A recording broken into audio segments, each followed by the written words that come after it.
Hey, biscuits. Are you feeling the deep-rooted burnout of being a creator? I always think that's a funny term that we use to describe that.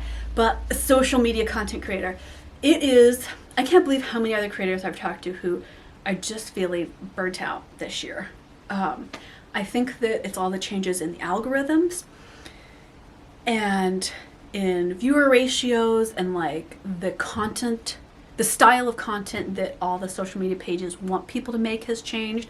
There's been so much change and so little explanation this year that pretty much every content creator I've talked to is just feeling burnt out and feeling like we don't know where to pivot to continue being on social media. Like, are we just tuning out, or is our style of content not working anymore? And what's amazing is it's content creators with really varied styles.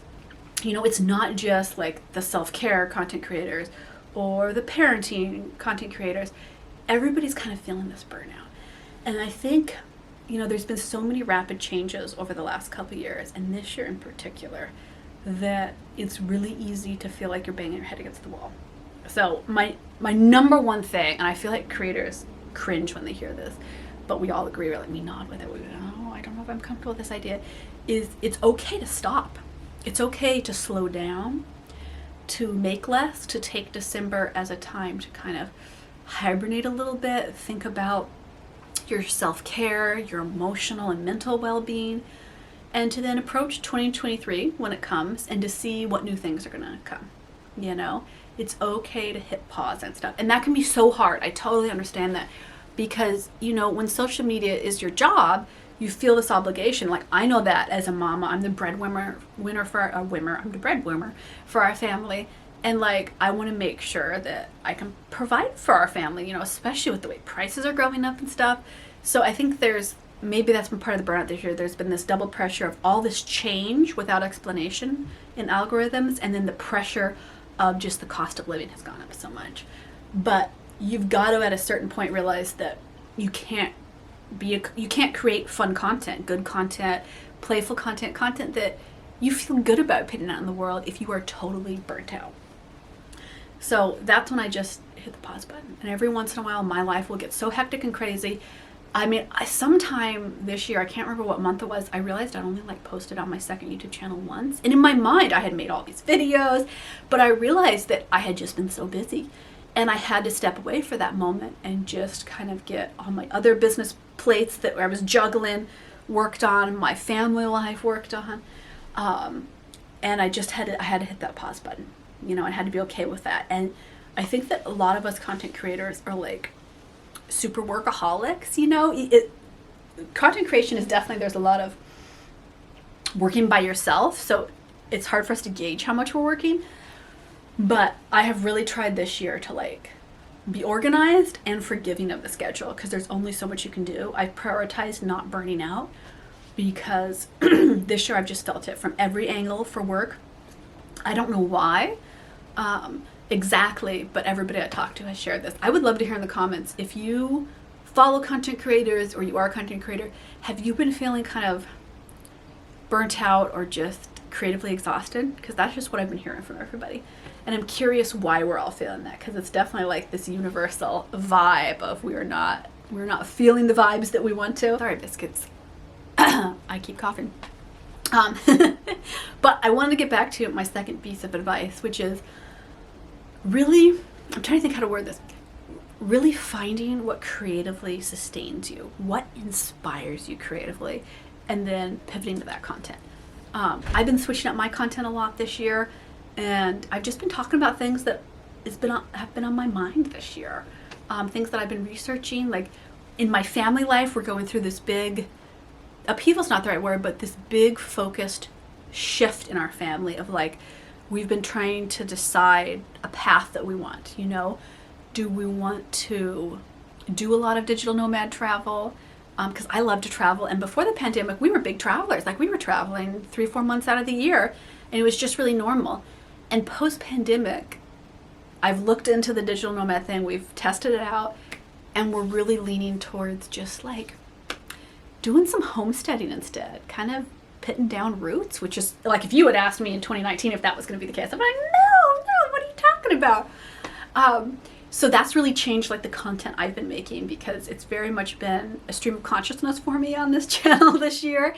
So Biscuits, thank you for staying with and subscribing and liking, because I know that like my content has shifted a lot over the years.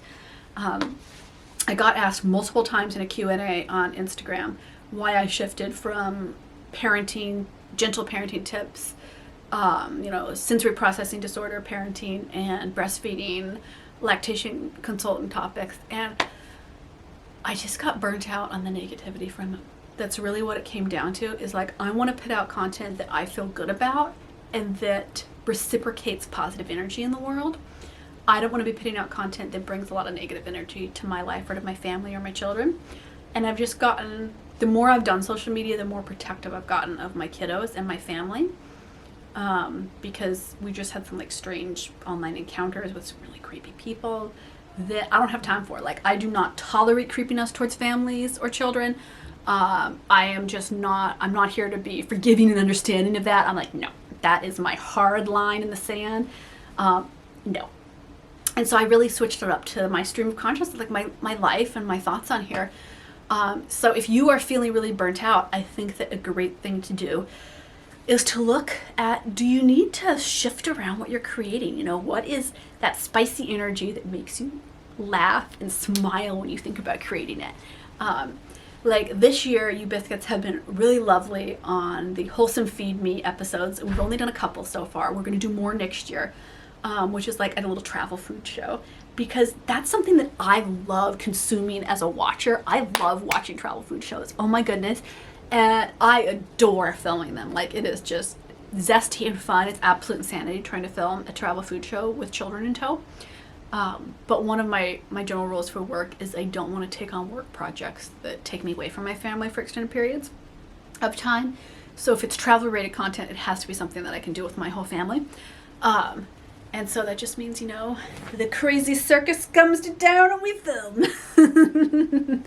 And that's really helped me with the burnout feelings and just the negativity you can kind of roll into, and you can just find yourself this ball of negativity when you are feeling burnt out in a creative industry or in an industry where you have to produce a ton. If you Biscuits aren't content creators, just like imagine how much the average content creator creates a month of things. I mean, I do 3 videos a week here on this channel. I do 2 videos a week on my second channel. I do dozens of videos on my Patreon page. I do my streaming series. I do photo shoots. I do a bucket load of reels and photos for Instagram, plus like daily stories. It's an insane amount of content. I once wrote down, and this was a while back when I was even doing less, how many things I was creating a month, and it was absolutely insane. I was telling it to my sister a couple years ago, and she was like, whoa. So that's why it's really important to, when you run up to that wall of being burnt out, finding what is going to be gentle and nurturing your creativity, so you can keep doing the work you love without totally just fizzling out and going, I can't make anything anymore. So I hope Biscuits, if you are feeling burnt out, and this goes for, should I share the subtle hint? Your life too. You don't have to be a content creator for this to apply. Just in life, it's okay to stop, to pause, to reflect, and then to find what ignites your passion in your life. Whether that is a creative field, whether it's that a lifestyle, whatever you need to be doing, go out there and pursue the path of your passion. Because life is short. Life is too short to not pursue the most passionate path you can of your life. Because, oh my goodness, when you look back and you go, oh, that was pretty fun. That's what you want to be able to say about life, Okay, Biscuits. The never ending, I think we're 2 months into this, bronchitis is coming up. So I'm going to sign off for now, but I will see you all over YouTube, Instagram, Patreon, all the pages. Love you, Biscuits. Hey, don't forget, hit that subscribe button. Boop, boop, boop. Where, boop, boop, boop, boop, probably over there. Boop, boop, boop, boop, boop. No, boop, boop, maybe over there. I don't know. Wherever the subscribe button is, pop the subscribe button. Tap it. There's some, smash it. Smash the subscribe button. That's the term I've heard. I don't like that. Let's say pop the subscribe button, hit the like, and leave a comment. Come say hi, because I love hearing from you.